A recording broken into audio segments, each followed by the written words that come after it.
Hi, I'm Laura Turner, and today I'm going to teach a short lesson on reading comprehension, what it is, why it matters, and how we can support students in developing strong comprehension skills. This lesson is based on a chapter from our text.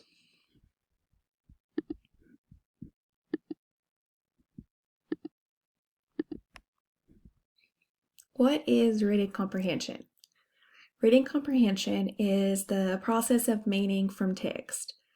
It's not just reading words correctly, it's understanding what the author is saying. Students need vocabulary, background knowledge, and strategic thinking to comprehend effectively. It is the goal of reading.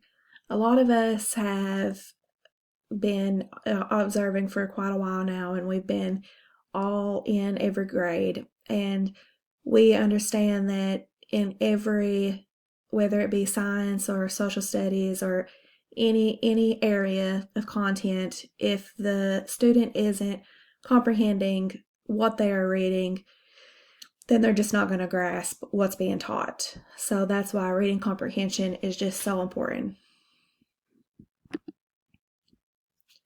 Why is comprehension important? Comprehension is essential because it affects learning in every subject. Science, social studies, math, word problems, everything. When students comprehend well, they can think critically, make connections, and enjoy reading more. And it builds, not only do they just understand what they're reading, but it builds lifelong reading habits. Research the 5 core comprehension strategies. Research highlights 5 core strategies that strong readers use. These strategies help students stay engaged and monitor their understanding. I'll model each one using a short text. So the 5 strategies are clarifying, questioning, visualizing, summarizing, and predicting.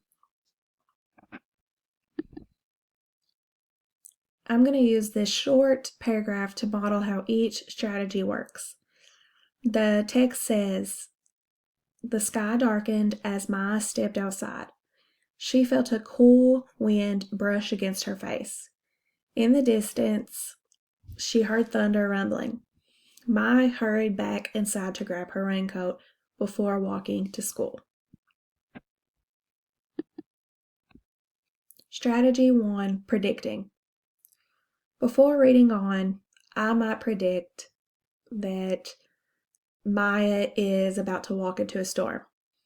Does all the predictions have to be correct? No. Predictions just help activate background knowledge. So they can be right or wrong. They don't have to be right. And most of the time, probably not going to be. Especially with our crazy kids' ideas.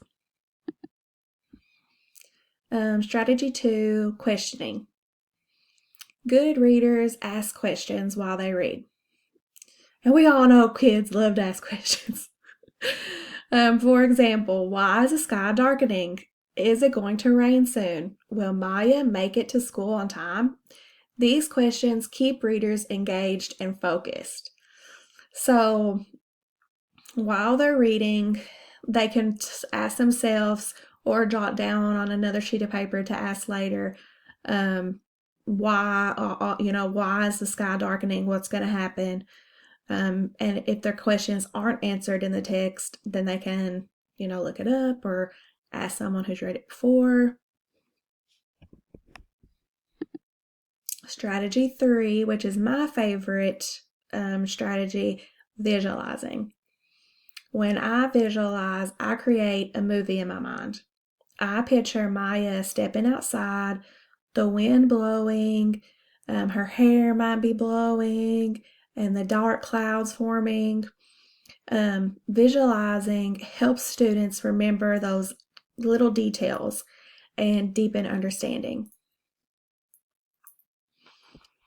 Visualizing, when I use visualizing, I always, my oldest daughter has been really into Harry Potter lately. And that was one of my first big books that I got into when I was younger.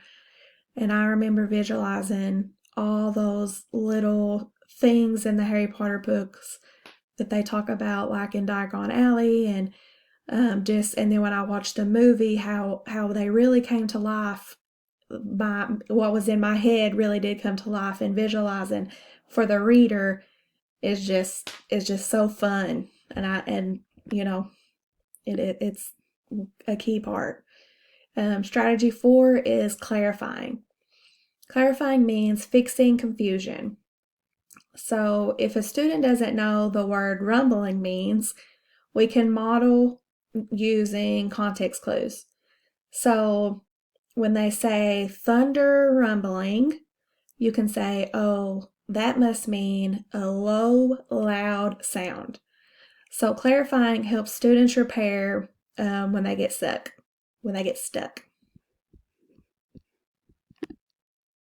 Strategy 5 is summarizing. To summarize, I pull out the most important ideas. Maya noticed signs of a storm, so she grabbed her raincoat before heading to school. Summaries should be short and focus on key events, which was Maya, she noticed the signs of a storm, and what did she do? She grabbed her jacket and before heading to school.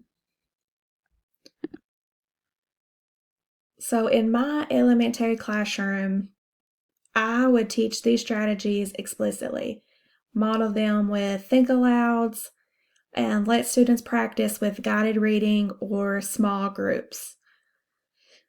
We would use tools like sticky notes, graphic organizers can support comprehension. So we're gonna we would do this like we would do in our own classroom. We're gonna read the text again and just take a few seconds and choose one of the strategies to practice. I'll read the text again. The sky darkened as Maya stepped outside. She felt a cool wind brush against her face. In the distance, she heard thunder rumbling.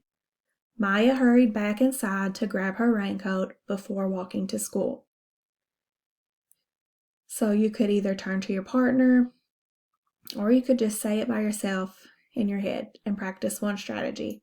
Make a prediction, ask a question, visualize a scene, clarify a word, or summarize the paragraph. So what's going to happen next? Is she going to go jump in puddles?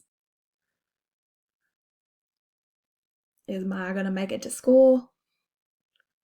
We can visualize the scene by visualizing the wind in her hair, the black clouds in the sky.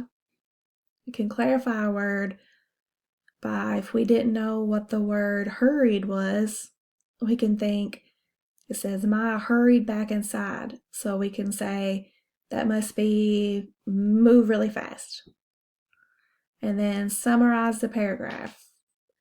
The paragraph just says Maya went outside. She saw that there was clouds in the sky, thunder, so she went inside to get her jacket in case it rained. So we did all 5 of those quickly. So my wrap up. We went over the whole chapter of reading comprehension, and we explored the 5 key strategies that help students make meaning from text.